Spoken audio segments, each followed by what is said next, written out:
विनोद जी, अब तीनों के वर्जन्स मेरे पास हैं। मुझे बताइए कि मायावती का जो इनकार है वो उत्तर प्रदेश की लड़ाई को कहां ले जाकर खड़ा करता है, क्योंकि मिशन 80 उत्तर प्रदेश का दावा बीजेपी की तरफ से। देखिए, मायावती जी का जो आज का जो निर्णय है उसने उत्तर प्रदेश की राजनीति को, मुझे लगता है, एक नया आयाम दे दिया है। देखिए, 2019 में समाजवादी पार्टी, बहुजन समाज पार्टी मिलकर चुनाव लड़े।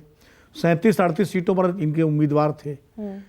जहां बसपा का उम्मीदवार नहीं था, सपा का उम्मीदवार था, वहां बड़े आराम से बसपा का ज़्यादातर वोट जो है शिफ्ट कर गया बीजेपी की तरफ। और जहां सपा का उम्मीदवार था, बसपा का नहीं था, वो नहीं, जहां बसपा का उम्मीदवार था और सपा का उम्मीदवार नहीं था, वहां सपा का भी जो हिंदू वोट था वो चला गया बीजेपी की तरफ।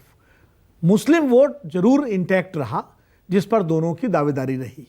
और समाजवादी पार्टी और बहुजन समाज पार्टी का जो नतीजा आया, यानी वोट परसेंटेज 14 में भी और 19 में भी, 14 में 0 सीटें और 19 में 10 सीटें। हाँ। तो अब देखिए, इसका मतलब कहीं ना कहीं वोट परसेंट समाजवादी पार्टी का, खासकर पश्चिमी उत्तर प्रदेश में जो मुस्लिम वोट है, वो बहुजन समाज पार्टी को मिला। लेकिन और अब अगर मैं 2024 पर आ जाती हूँ, ये 2019 की सूरत है। मैं उसी पर आ रहा हूँ। देखिए, एक मैं आपको उदाहरण देता हूँ।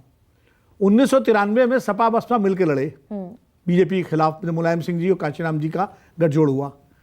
सीटें आई थी 173 के आसपास, 173, 174 और 175 सीटें बीजेपी की थी।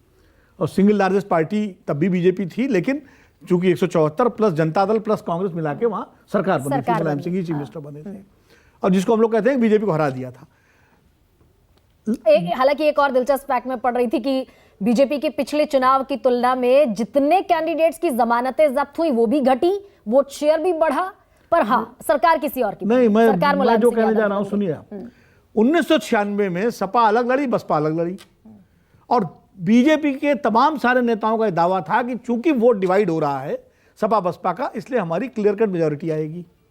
नतीजे अगर आप उठा के देख लें 1996 के, तो वही थे जो 1993 में थे। 110 सीटें थी, 112 सीटें थी समाजवादी पार्टी की, और 69 सीटें थी बीएसपी की, और 176 सीटें थी बीजेपी की। ऐसा क्यों हुआ?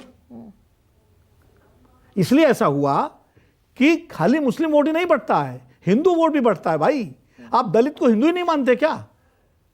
सारा गणित इस पे हो जाता है, मुस्लिम बढ़ जाएगा। हाँ। और उसके बाद बीजेपी निकल जाएगी। इंडिया गठबंधन की लड़ाई कमजोर हुई है? नहीं, मैं तो कहता हूं कि ये नतीजे किसी भी तरफ जा सकते हैं। मायावती जी की पार्टी अगर 2022 का चुनाव मजबूती से लड़ी होती तो बीजेपी की सरकार नहीं बनती। तो मायावती जी की पार्टी अगर देखिए, धर्मवीर जी बैठे हुए हैं, अगर बीएसपी पूरी ताकत से चुनाव लड़ती है 2024 का सभी 80 सीटों पर, तो कुछ नुकसान इंडिया गठबंधन को होगा और कुछ बीजेपी को भी होगा।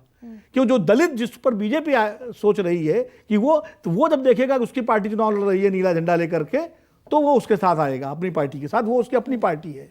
और भले मायावती जी, तो ये मायावती की जो मुस्लिम है वो डिवाइड हो सकता है, ये जो क्योंकि उम्मीदवार को इस तरह खड़े किए जाएंगे। तो ये दोनों दुधारी तलवार है। बीएसपी का अकेले चुनाव लड़ना दुधारी तलवार है, ये दोनों तरफ मार कर सकता है।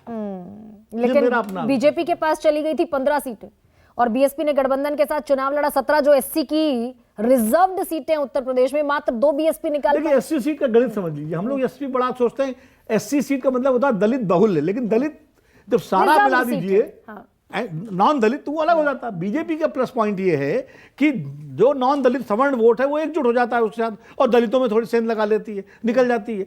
बीएसपी जब सब बीएसपी को सवर्णों ने छोड़ा, तो बीएसपी जो है सिर्फ दलितों के वोटों सारे रहती है।